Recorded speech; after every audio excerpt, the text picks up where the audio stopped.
الحمد لله وحده والصلاة والسلام على من لا نبي بعده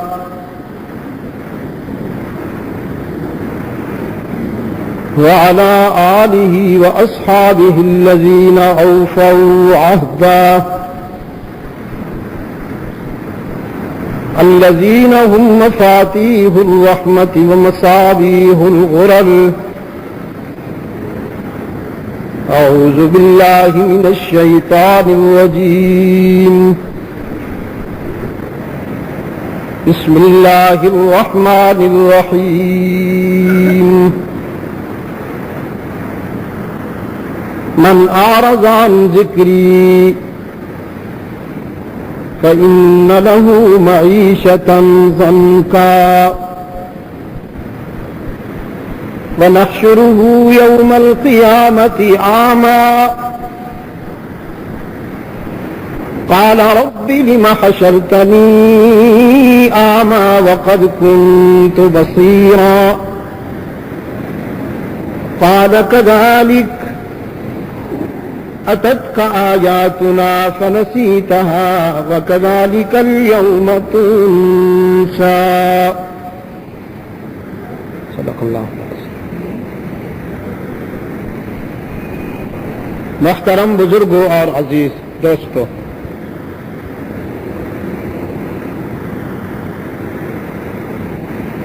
آج 25 جون 1993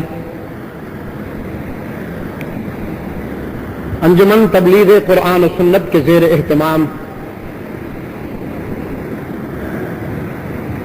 تقریباً 6 روزہ شہدائے اسلام کانفرنس کی 2 نشستوں میں یا 3 نشستوں میں شرکت کے لیے میری حاضری کا یہ پہلا ہدف ہے. جمعہ سے قبل کا جو وقت ہوتا ہے، جیسا کہ ہمارے بھائی ابھی فرما رہے تھے، محدود ہوتا ہے، معدود ہوتا ہے. اس میں کوئی بات تفصیل سے نہیں ہو پاتی.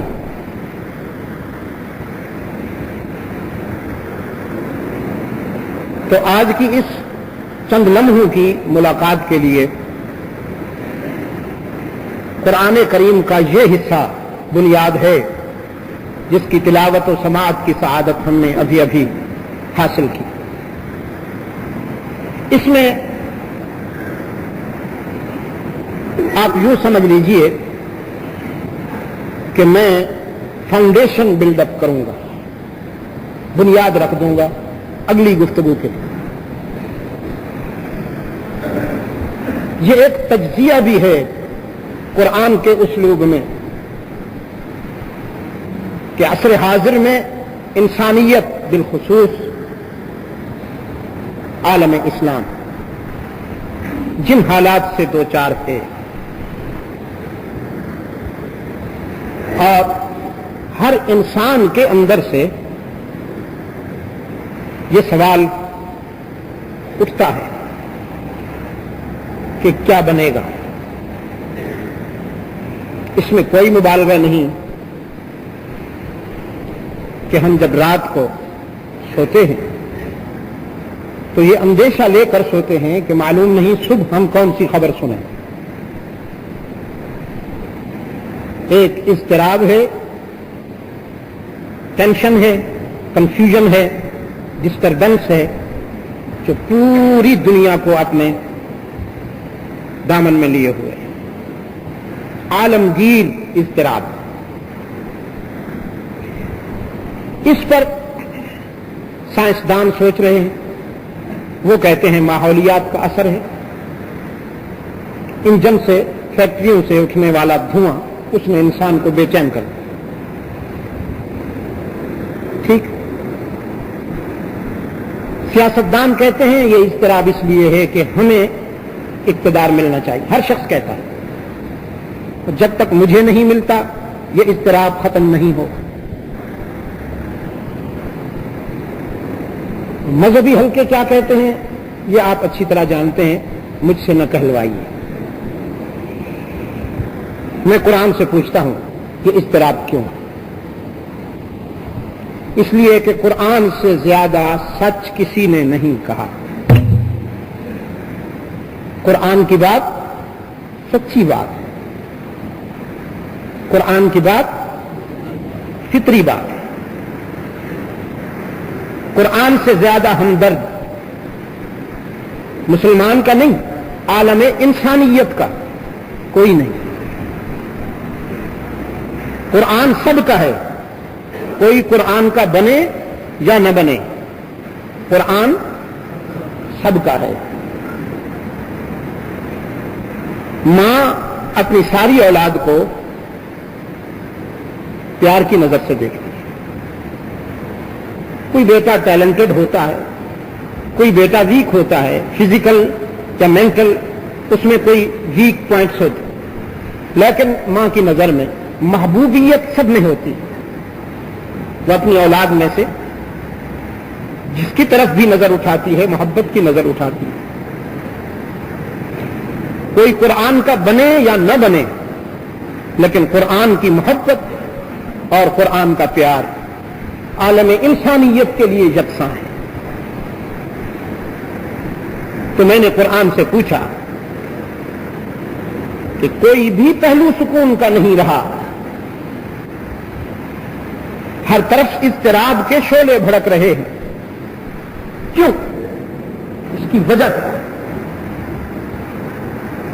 قرآن کریم کا تجزیہ یہ ہے، اس کی وجہ مرکز سے ہٹ جانا ہے.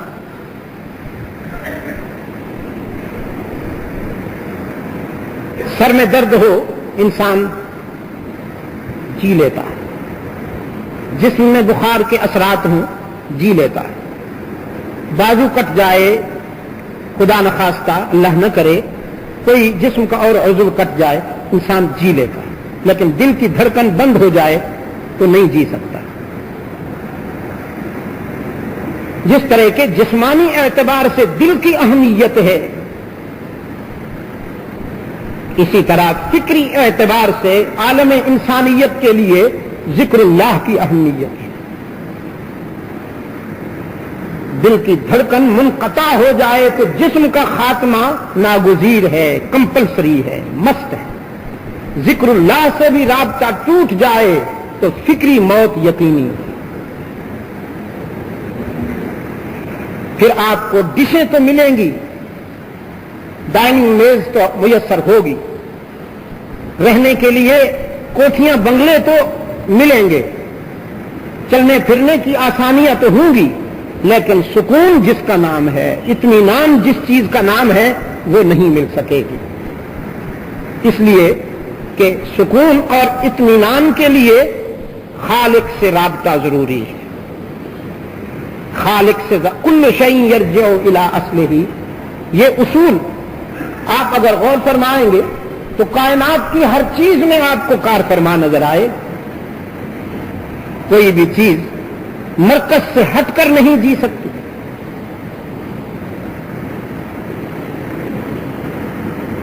درخت کی کوئی ٹہنی اگر شاداب نہ رہے، اس میں نوشگفتہ کوپلوں کی طرح زندگی نظر نہ آئے، وہ پرانی ہو کر کچھ علیل سی نظر آئے، ضعیف ہو جائے، کمزور ہو جائے، اس وقت تک اس میں زندگی کی روانی رہے گی جب تک کہ وہ ٹہنی، وہ پتا درخت سے جڑا رہے گا، وابستہ رہے گا. لیکن اگر کوئی نوشگفتہ تر و تازہ کوپل بھی درخت سے کٹ جائے، آپ اسے دنیا کے اچھے سے اچھے پانی کی بوتل میں رکھ دیں، وہ کچھ دیر تو شاید تر و تازہ رہے، لیکن اس کی موت یقینی. اسی لیے کسی صاحب نظر نے کہا، وابستہ رہ شجر سے امید بہار رکھ. اگر کوئی شجر سے اپنے مرکز سے وابستہ ہے تو زندگی باقی رہے گی، لیکن اگر خدا نخواستہ مرکز سے اس کا رابطہ ٹوٹ گیا تو دنیا کی کوئی قوت اسے زندگی نہیں دے سکتی. انسانیت کا یہی حال ہے. قرآن کریم نے فرمایا جو ہم سے دور ہو جاتا ہے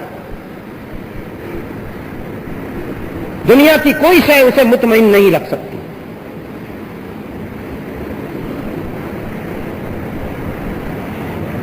اور میں جب اس ضمن میں غور کرتا ہوں دوری کی وجہ بڑی عجیب ہے. اللہ سے دور کیوں ہوا انسان؟ آپ غور فرمائیے، وجہ بڑی عجیب ہے. اس چیز کے لیے دیوانہ وار اللہ سے دوری اختیار کر لی کہ جو چیز اس کی متلاشی ہے یہ اس کا متلاشی بن گیا. وہ چیز جو اس کی تلاش میں ماری ماری پھر رہی ہے یہ بدبخت اس کے پیچھے پڑ گیا. میدا، میدے کی تسکین، لقمہ، رزق، رزق کی تلاش میں یہ اپنے محسن اعظم سے دور ہو گیا. جس محسن اعظم نے اعلان کر رکھا ہے کہ تو میرا بنے یا نہ بنے، مجھ سے وفا کرے یا نہ کرے، رزق ضرور ملے گا تجھے، یہ بات بالکل طے. حدیث کے الفاظ ہیں، اللہ کے رسول صلی اللہ علیہ وسلم نے فرمایا الا وان نفسا لن تموت حتى تستكمل رزقها. الا بی الرٹ، خبردار. وَإِنَّ نَفْسًا، کوئی بھی ذی روح، کوئی بھی زندہ، لن تموتا، ہرگز نہیں مرے گا، اس پر ہرگز موت نہیں آئے گی، حتیٰ تستکمل رزقہا، یہاں تک کہ جب تک وہ اپنا مقدر رزق پورے کا پورا نہ کھا لے. موت اس وقت تک نہیں آئے گی، خود وہ رزق موت کے راستے میں رکاوٹ بنے گا کہ ٹھہریے ابھی اس نے مجھے کھایا ہی نہیں. تو اپنا مقدر رزق جب تک کوئی ذی روح، کوئی زندہ پورے کا پورا نہ کھا لے مرے گا نہیں. لن تموتا کا صیغہ الفاظ، ہرگز یقیناً اس پہ موت نہیں آئے گی جب تک کہ وہ اپنا مقدر رزق نہ کھا لے. اور قرآن کریم نے اس ضمن میں اللہ کی بات جو ہم تک پہنچائی، فرمایا وما من دابۃ فی الارض الا علی اللہ رزقها وما من دابہ، وما من الجن والانس نہیں، یہاں تک کہ وما من مسلم وما من مؤمن نہیں، وما من دابۃ فی الارض، وما من دابۃ فی الارض، روح زمین پر کوئی ذی روح، چلنے والا، دوڑنے والا، اڑنے والا، پیٹ کے بل رینگنے والا، پانی میں تیرنے والا، کوئی بھی ذی روح، وما من دابۃ فی الارض، دنیا میں کوئی بھی ذی روح، کوئی زندہ ایسا نہیں جس کے رزق کی ذمہ داری ہمارے اوپر نہ ہو. الا علی اللہ رزقها، جس کے رزق کی ذمہ داری ہمارے اوپر نہ ہو.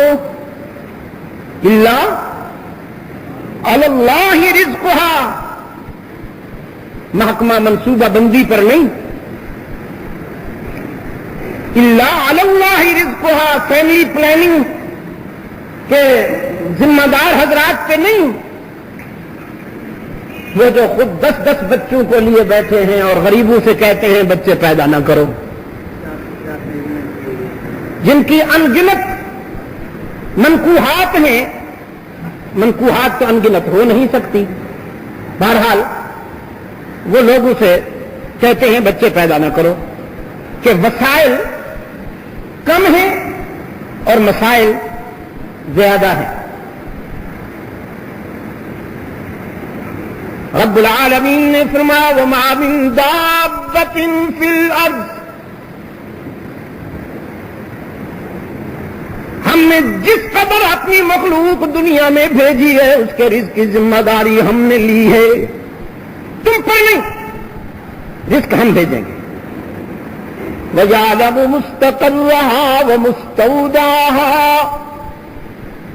ہم نے جسے رزق پہنچانا ہے اس کا ٹھکانہ بھی جانتے ہیں، اس کا مسکن بھی جانتے ہیں، اس کی رہائش بھی جانتے ہیں، وہ کس ملک کا باشندہ ہے، کس صوبے میں رہتا ہے، کس ڈویژن، کس ضلع اور کس تحصیل میں اور کس شہر میں رہتا ہے، شہر کے کس محلے میں، محلے کی کس گلی میں، گلی میں کس نمبر کے مکان میں رہتا ہے. وہ ہمیں بھول جائے لیکن ہم اسے نہیں بھولتے. ٹھیک وقت پر ہم اس کی ضروریات کے مطابق، اس کے ظرف کے مطابق رزق پہنچاتے ہیں، اور ضرور پہنچاتے ہیں. ساری دنیا بھی کہے کہ اسے رزق نہیں ملنا چاہیے، ہم کسی کی بات نہیں مانتے، رزق ضرور پہنچائیں گے. ایک جملہ میں نے کہا کہ اس کے ظرف کے مطابق، مگر میں کہا کرتا ہوں ایک تو یہ کہ وہ رزق پہنچاتا ہے، اس کا کرم ہے، اور ایک بڑا کرم اس کا یہ ہے کہ وہ ظرف کے مطابق پہنچاتا ہے.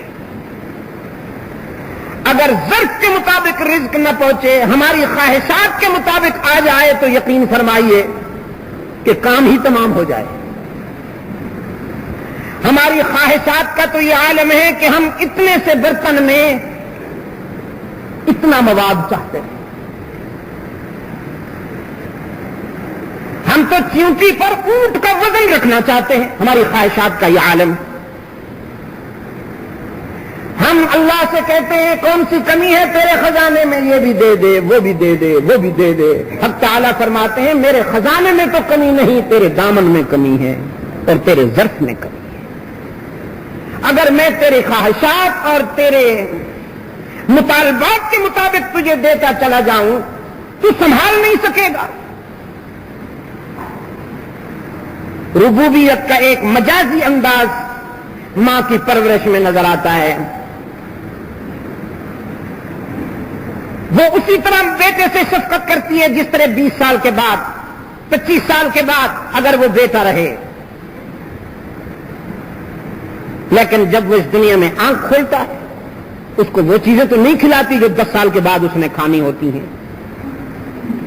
15 سال کی عمر میں وہ کھاتا ہے یا بڑا ہو کر جو کچھ کھاتا ہے بچپن میں اسے نہیں کھلایا جاتا، اس لیے کہ اگر وہ چیزیں اس کو کھلا دی جائیں تو زندہ نہ رہے. اس کے ظرف کو دیکھ کر جتنا وہ خود کمزور ہے اتنی کمزور غذا دی جاتی ہے اسے. جتنا اس کا ظرف کم ہے اتنی ہی کم غذا دی جاتی ہے اسے. جتنا اس کا جسم ضعیف ہے اتنی ہی نفیس غذا دی جاتی ہے اسے.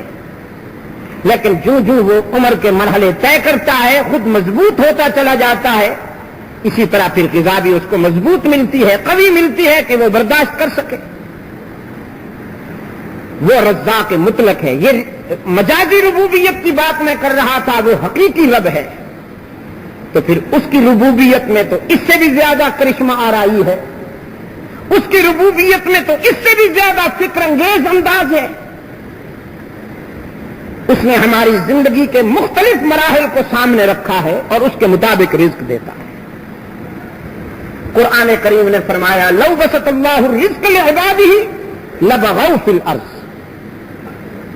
ہم اگر انسانوں کو اس کی ڈیمانڈ اور اس کی خواہشات کے مطابق رزق دینا شروع کر دیں تو یہ زمین فساد کی آماجگاہ بن جائے، ہر طرف سے فساد اور شر کے طوفان کھڑے ہو جائیں.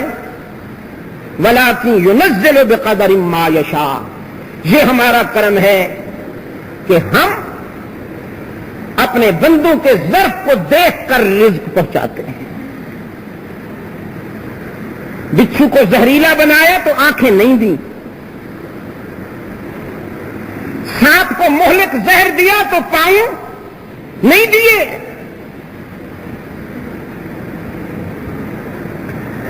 سیدنا موسیٰ علی نبینا وعلیہ التسلیم کی زندگی میں ایک بات ہے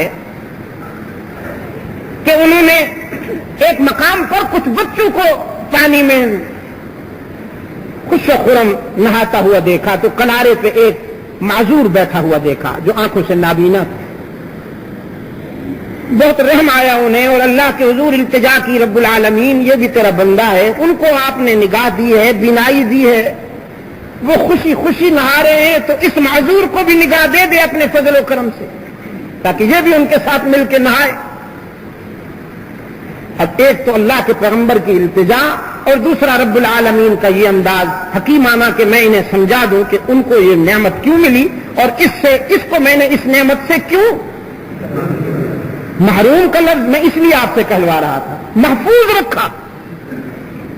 مجھے پتہ تھا کہ آپ محروم کہیں گے اس لیے آپ سے میں نے کہلوایا, اس نعمت سے محفوظ رکھا. یہی اصل بات ہے سمجھنے کی. کبھی کبھی ہم یہ سمجھتے ہیں کہ یہ نعمت ہمیں نہیں ملی, ہم محروم ہو گئے, لیکن اللہ کے نظر وہ محرومیت نہیں ہوتی, محفوظیت. بھئی آپ چاہتے ہیں کہ یہ گاڑی مجھے مل جائے, میں اس پہ بیٹھ کے اسلام آباد جاؤں, لیکن اللہ کو علم ہے کہ اگر آپ اس گاڑی میں بیٹھ کر جائیں گے تیز رفتاری کے بعد فلاں مقام پہ آپ کا ایکسیڈنٹ ہو جائے گا اور پھر گاڑی کے مختلف حصے کاٹ کر آپ کی ڈیڈ باڈی کے اجزاء جو ہیں وہ نکالنے پڑیں گے. وہ گاڑی اگر آپ کو نہیں ملتی تو آپ محروم ہیں کہ محفوظ ہیں؟ یہ بات آہستہ کیوں کہہ رہے ہیں آپ؟ بھی محفوظ ہیں آپ. اب بظاہر تو نعمت کا نہ ملنا ہے جس کو آپ محرومیت کہتے ہیں, لیکن در حقیقت وہ آپ کو محفوظ رکھنا چاہتا ہے اس کے شر سے. اب اللہ کی حکمت یہ ٹھہری کہ میں اپنے کلیم کو یہ بتاؤں کہ جو چیز انہیں ملی ہے وہ اسے کیوں نہیں ملی. اور اللہ کے پیغمبر کی دعا بھی بہرحال اللہ کے ہاں بڑی مقبول ہے, بڑی مستجاب ہے. رب العالمین نے اس معذور کو, نابینا لڑکے کو بھی نگاہ دے دی. جو ہی آنکھیں روشن ہوئیں تیور بدل گئے.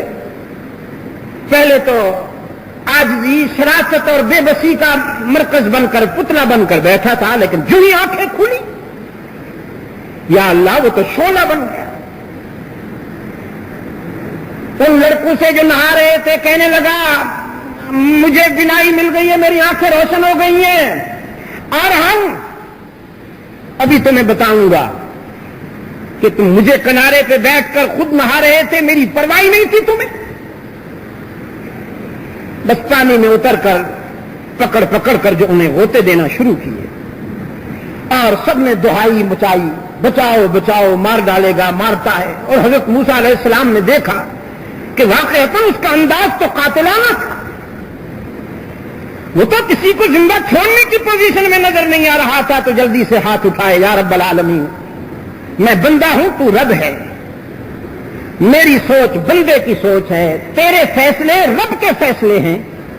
بہرحال میں نے تو یہ چاہا تھا, لیکن تیری حکمت بالغہ کو دیکھ کر اب میں خود التجا کرتا ہوں, درخواست کرتا ہوں کہ اس کو اسی پہلے والی حالت پہ بٹھا دے, اس سے یہ بینائی واپس لے لے تاکہ یہ دوسروں کو زندہ رہنے دے, ورنہ تو یہ کمبخت کسی کو زندہ نہیں چھوڑے گا. یہ بات میں نے اس لیے آپ کی گوش گزار کی ہے کہ اللہ نے حکمت کے ساتھ اس کائنات کو منظم کیا ہے, انسان کی خواہشات کے ساتھ نہیں. مانتا ضرور ہے لیکن حکمت کے ساتھ مانتا ہے. اور دعاؤں کے متعلق اللہ کے رسول صلی اللہ علیہ وسلم کا ارشاد یہ ہے کہ چونکہ وہ حکمت سے مانگتا ہے تو اس کا مطلب یہ ہے کہ پھر ہم مانگیں ہی نہیں, کیونکہ وہ جانتا ہے کہ کون سی بات زندگی کے کس حصے میں ہمارے لیے مناسب ہے, وہ فیصلہ کر دے گا. فرمایا نہیں, تم مانگتے چلے جاؤ, مانگو ضرور, اس لیے کہ وہ دعائیں جو تم نے مانگی کچھ وہ ہیں جو دنیا میں قبول ہو گئی, اور جو دنیا میں تمہارے خیال میں قبول نہیں ہوئی, یا جو کچھ تم نے مانگا وہ ملا نہیں, تو وہ ساری کی ساری اللہ کے نزدیک سٹور ہو گئی, محفوظ ہو گئی. حشر میں وہ دعائیں جن کا نتیجہ دنیا میں تمہارے سامنے نہیں آئے گا, جب اپنی تاثیر کے لحاظ سے, اہمیت کے لحاظ سے تمہارے سامنے آئیں گی تو تم کہو گے اے اللہ وہ جو دعائیں دنیا میں قبول ہوئی تھی وہ کیوں قبول ہوئی تھی؟ اے کاش کہ وہ بھی قبول نہ ہوتی، ساری کی ساری اسی طرح سٹور ہو جاتی اور پھر اتنا بڑا صلہ ہمیں آج حشر میں ملتا۔ تو اللہ سے مانگنا یہ جاری رکھنا چاہیے، بہت بڑی سعادت ہے۔ لیکن ہمارا نفس کبھی کبھی دھوکہ یہ دیتا ہے کہ بھئی قبول تو ہو نہیں رہی دعا، تم مانگتے کیوں؟ کس نے کہا قبول نہیں ہو رہی؟ ساری دعائیں قبول ہوتی ہیں اللہ کے ہاں، بس فرق صرف اتنا ہے کہ ہم اس دعا کو قبول سمجھتے ہیں جس کا اثر ہمارے سامنے آ جائے۔ جی ایک دوست بڑے پریشان، کہنے لگے شاہ صاحب اللہ سے ایک بیٹا مانگا تھا وہ نہیں ملتا، بڑے پریشان، ایک بیٹا مانگا تھا اللہ سے نہیں ملتا۔ اتنی بڑی کائنات اس نے بنائی ہے، اگر مجھے بھی ایک بیٹا دے دیتا تو کیا فرق پڑتا؟ آپ تو جانتے ہیں نا، پھر بندہ تو بندہ ہے، یہ بولتا ہے تو پھر اپنے رب کے خلاف بھی بولتا چلا جاتا ہے۔ اگر ایک بچہ مجھے بھی دے دیتا تو کیا فرق پڑتا؟ میں نے بڑا سمجھایا کہ اسے تو کوئی فرق نہ پڑتا، تجھے پڑتا۔ آج جس طرح تو سکون سے زندگی گزار رہا ہے، معلوم نہیں وہ بیٹا کیسا بنتا۔ وہ آدمی اتفاق سے اس سفر میں میرے ساتھ چلا ہے، ڈھاکہ میں آئے۔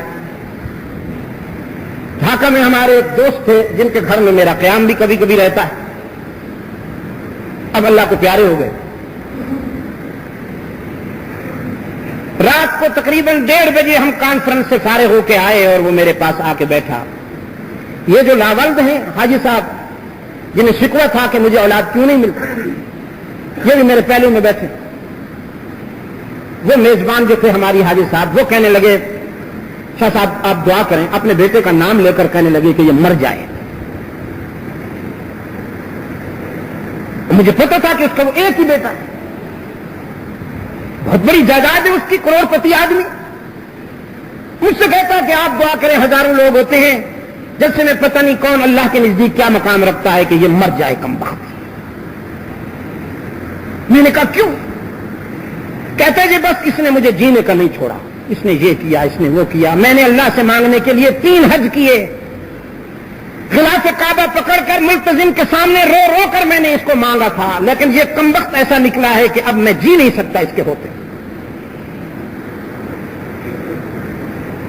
خیر رات کو سو گئے، صبح ناشتے کے وقت اس کا لڑکا مجھ سے کہتا ہے شاہ صاحب یہ ڈھاکہ میں فلاں بزرگ تھے وہ بھی فوت ہو گئے، فلاں بزرگ تھے وہ بھی فوت ہو گئے، فلاں بزرگ تھے وہ بھی فوت ہو گئے، کیا یہ میرا باپ بزرگ نہیں ہے؟ باقی سب فوت ہو گئے ہیں، اللہ تعالیٰ اس کو کیوں نہیں اپنے جوار رحمت میں بلا لیتا؟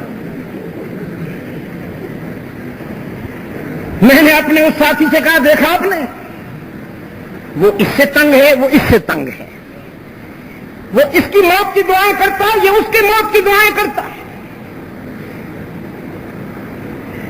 یاد فرمائیے، یقین فرمائیے دوستو، کبھی کبھی اولاد بھی گناہوں کی سزا بن کے آتی ہے۔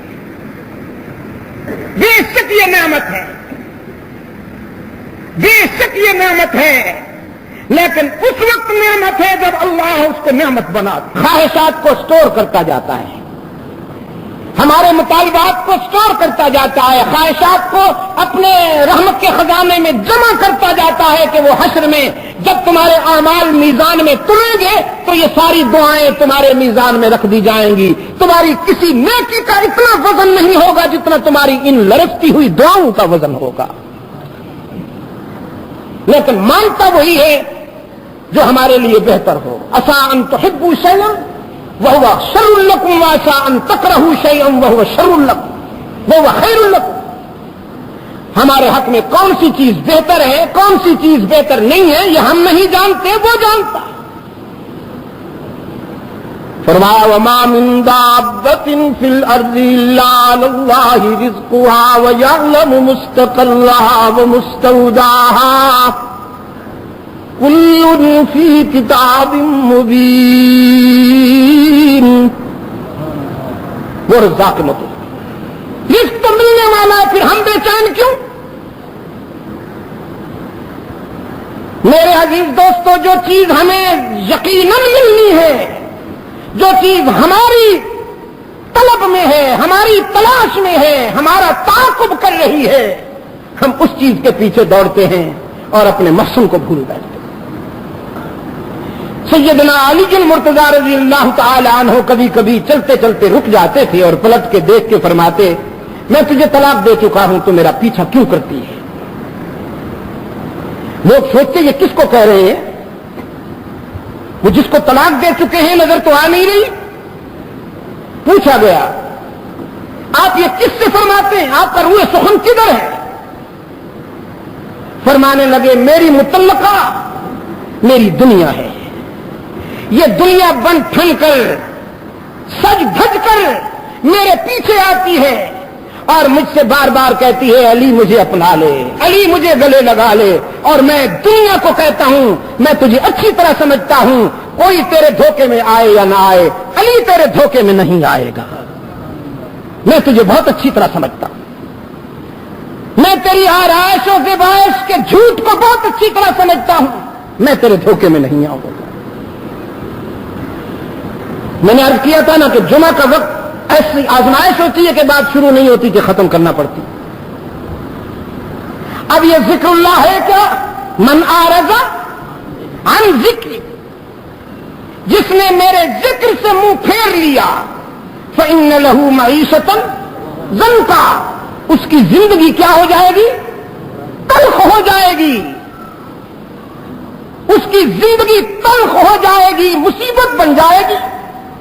یہ ہے دنیا کے حال۔ وَنَحْشُرُهُ يَوْمَ الْقِيَامَةِ أَعْمَىٰ، اور قیامت کے دن وہ اندھا ہو کے اٹھے گا،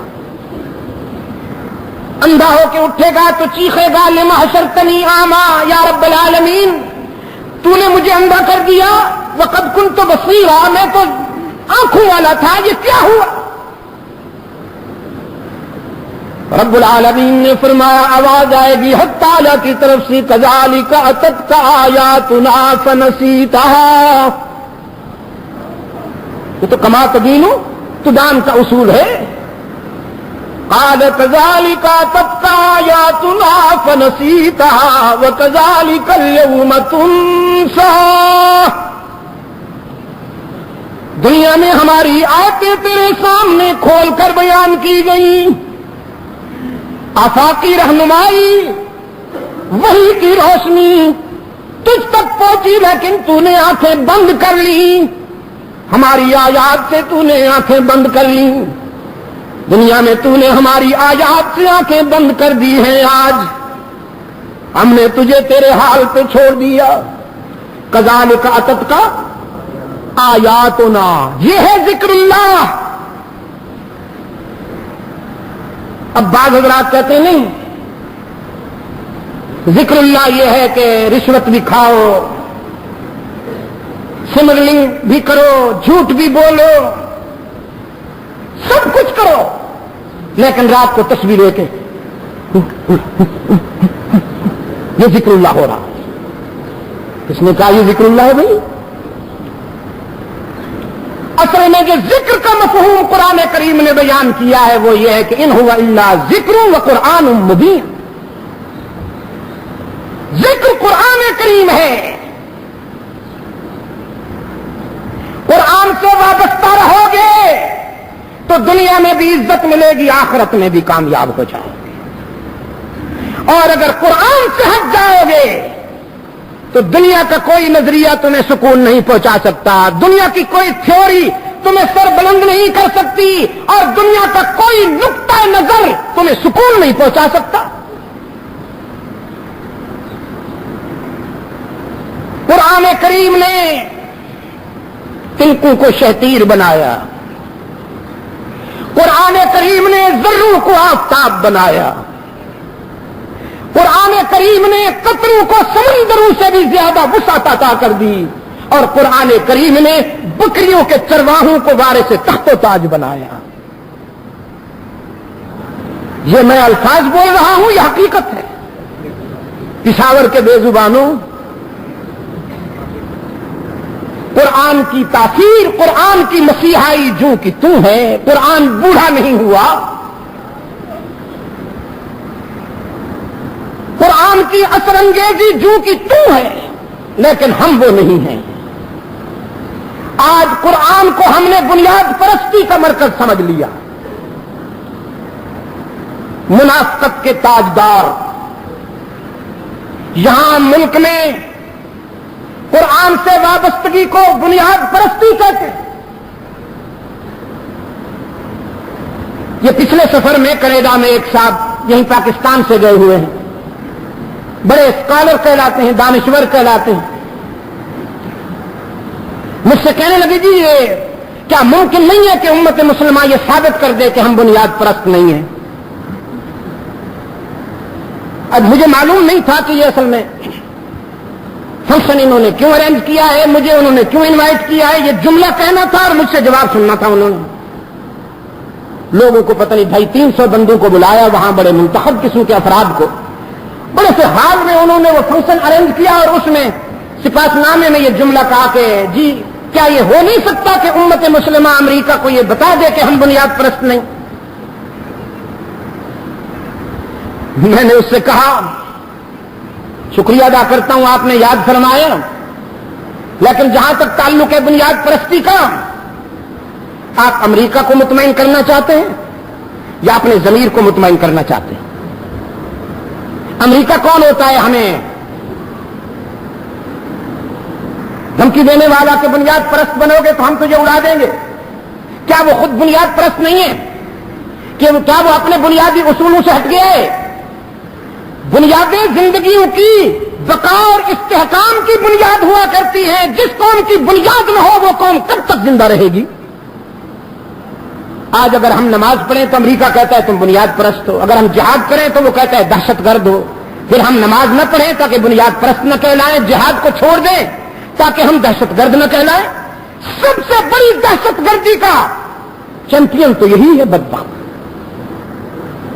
آج عالم انسانیت میں جتنی ہلاکتیں ہیں ان کی ذمہ داری کس پہ عائد ہوتی ہے؟ امریکہ پہ نہیں.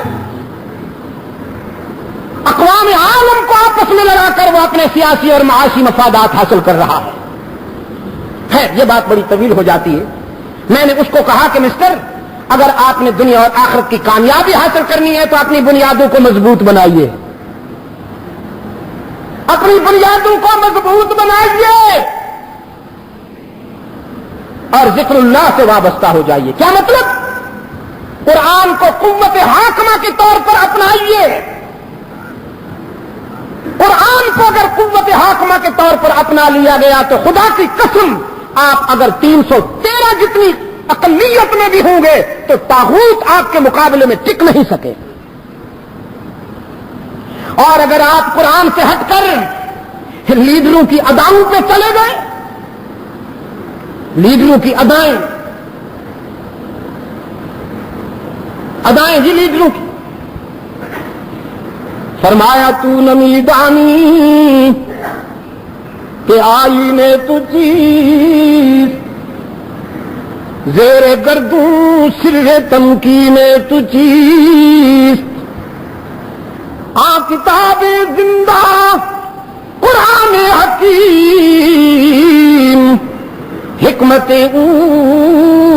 لا یزال است قدیم, رہزنا از حفظ رہبر شدن, رہزنا از حفظ رہبر شدن,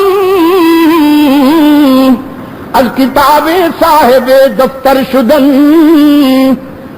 تو بھول بیٹھا کہ تیری کامیابی کا راز کیا ہے, زندگی گزارنے کا آئین اور دستور کیا ہے.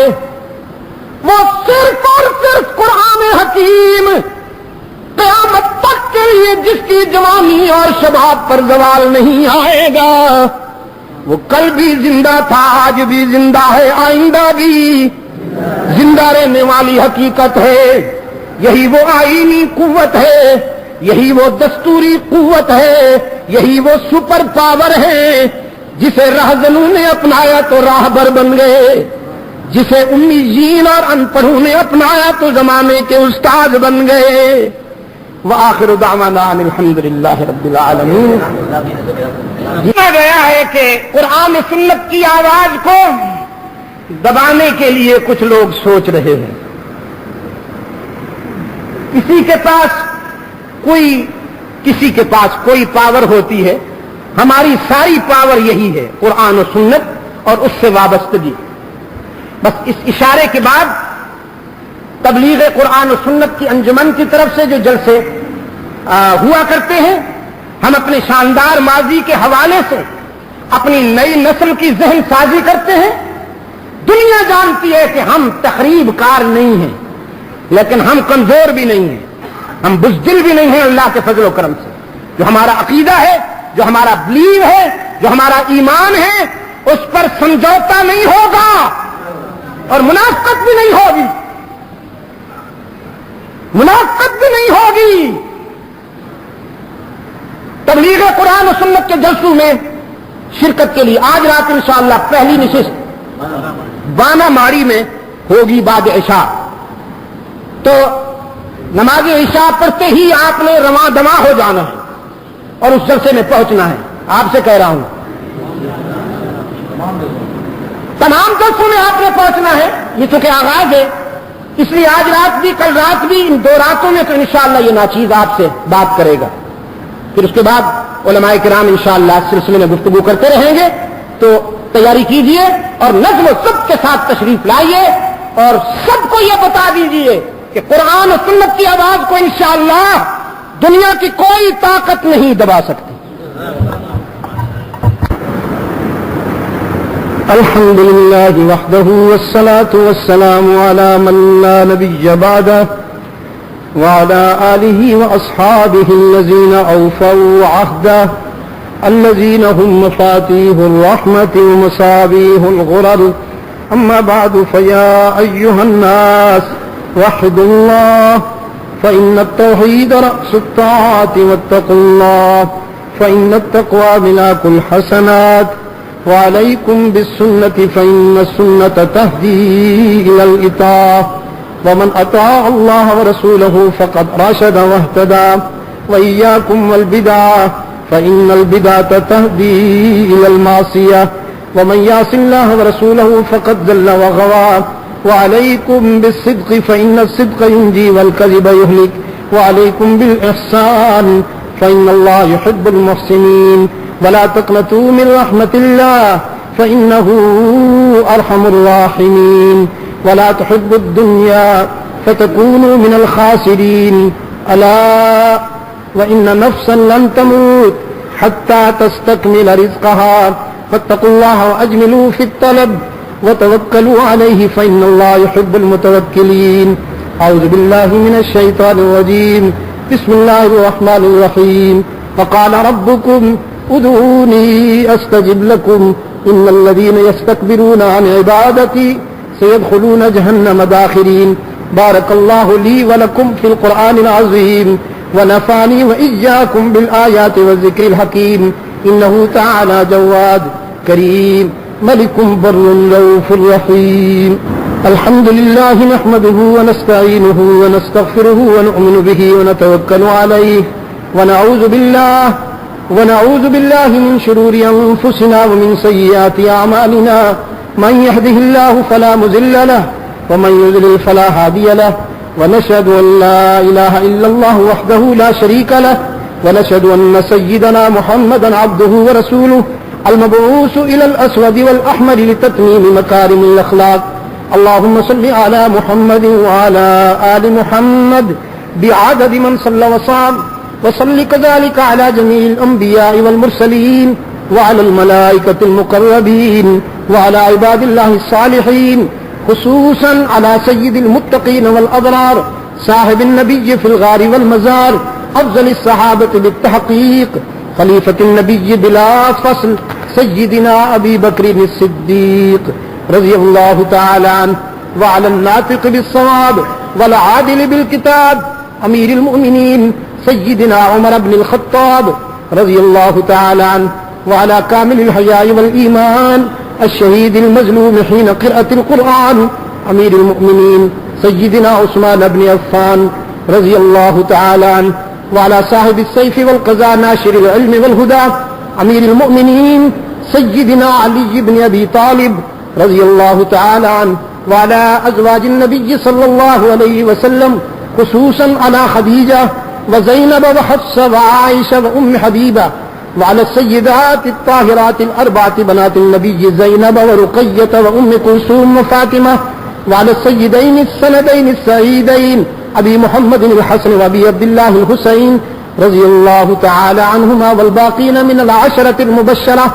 قال النبي صلى الله عليه وسلم الله الله في أصحابي لا تتخذوهم من بعدي غرضا من أحبهم فبحبي أحبهم ومن أبغضهم فببغضي أبغضهم. وقال صلى الله عليه وسلم خير القرون قرني ثم الذين يلونهم ثم الذين يلونهم. اللهم أيد الإسلام والمسلمين اللهم انصر الإسلام والمسلمين واخذل الكفرة والمشركين. اللهم لعن الكفرة والمنافقين. اللهم انصر عساكر المسلمين. اللهم انصر أحزاب المجاهدين. عباد الله رحمكم الله، إن الله يأمركم بالعدل والإحسان وإيتاء ذي القربى وينهى عن الفحشاء والمنكر والبغي يعظكم لعلكم تذكرون. اذكروا الله يذكركم وادعوه يستجب لكم ولذكر الله تعالى أعلى وأولى أعظم وأجل وأهم وأتم وأكبر والله يعلم ما تصنعون.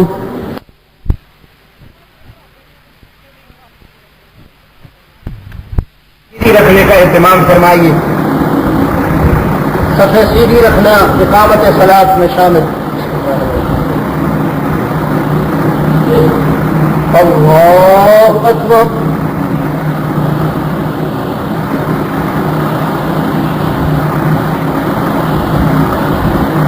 الحمد لله رب العالمين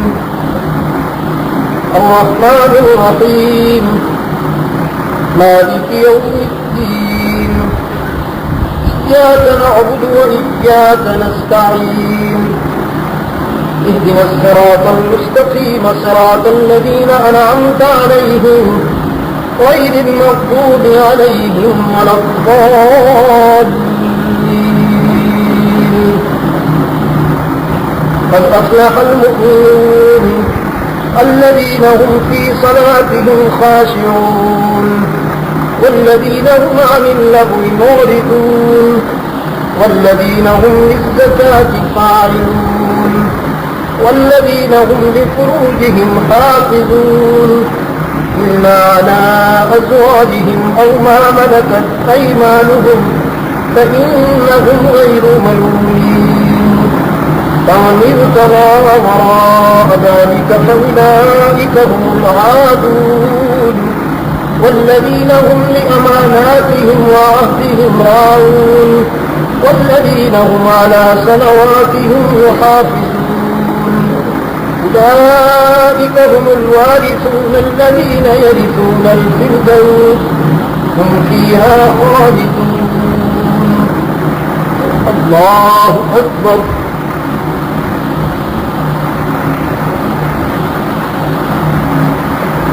سمع الله لمن حمده.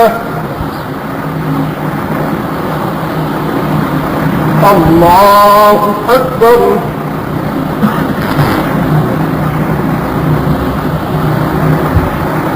الله أكبر. الله أكبر.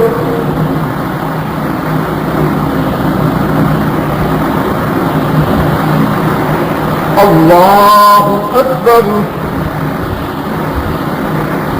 الحمد لله رب العالمين الرحمن الرحيم مالك يوم الدين إياك نعبد وإياك نستعين اهدنا الصراط المستقيم صراط الذين أنعمت عليهم غير المغضوب عليهم ولا الضالين.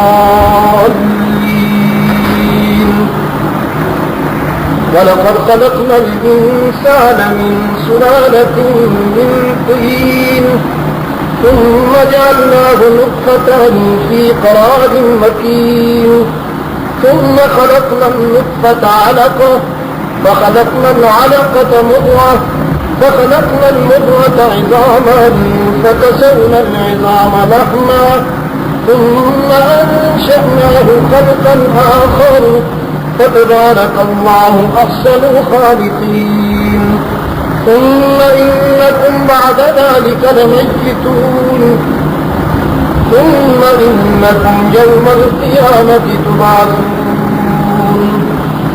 الله أكبر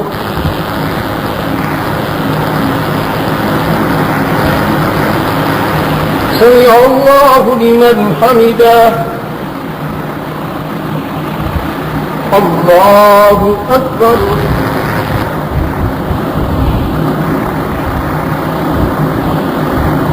الله أكبر الله أكبر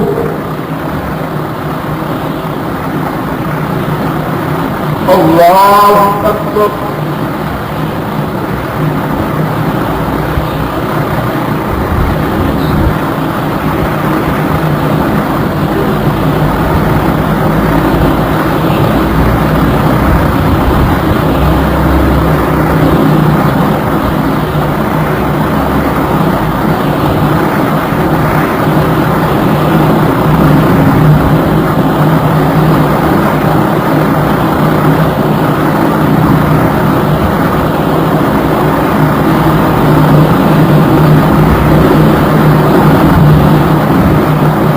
السلام عليكم ورحمة الله السلام عليكم ورحمة الله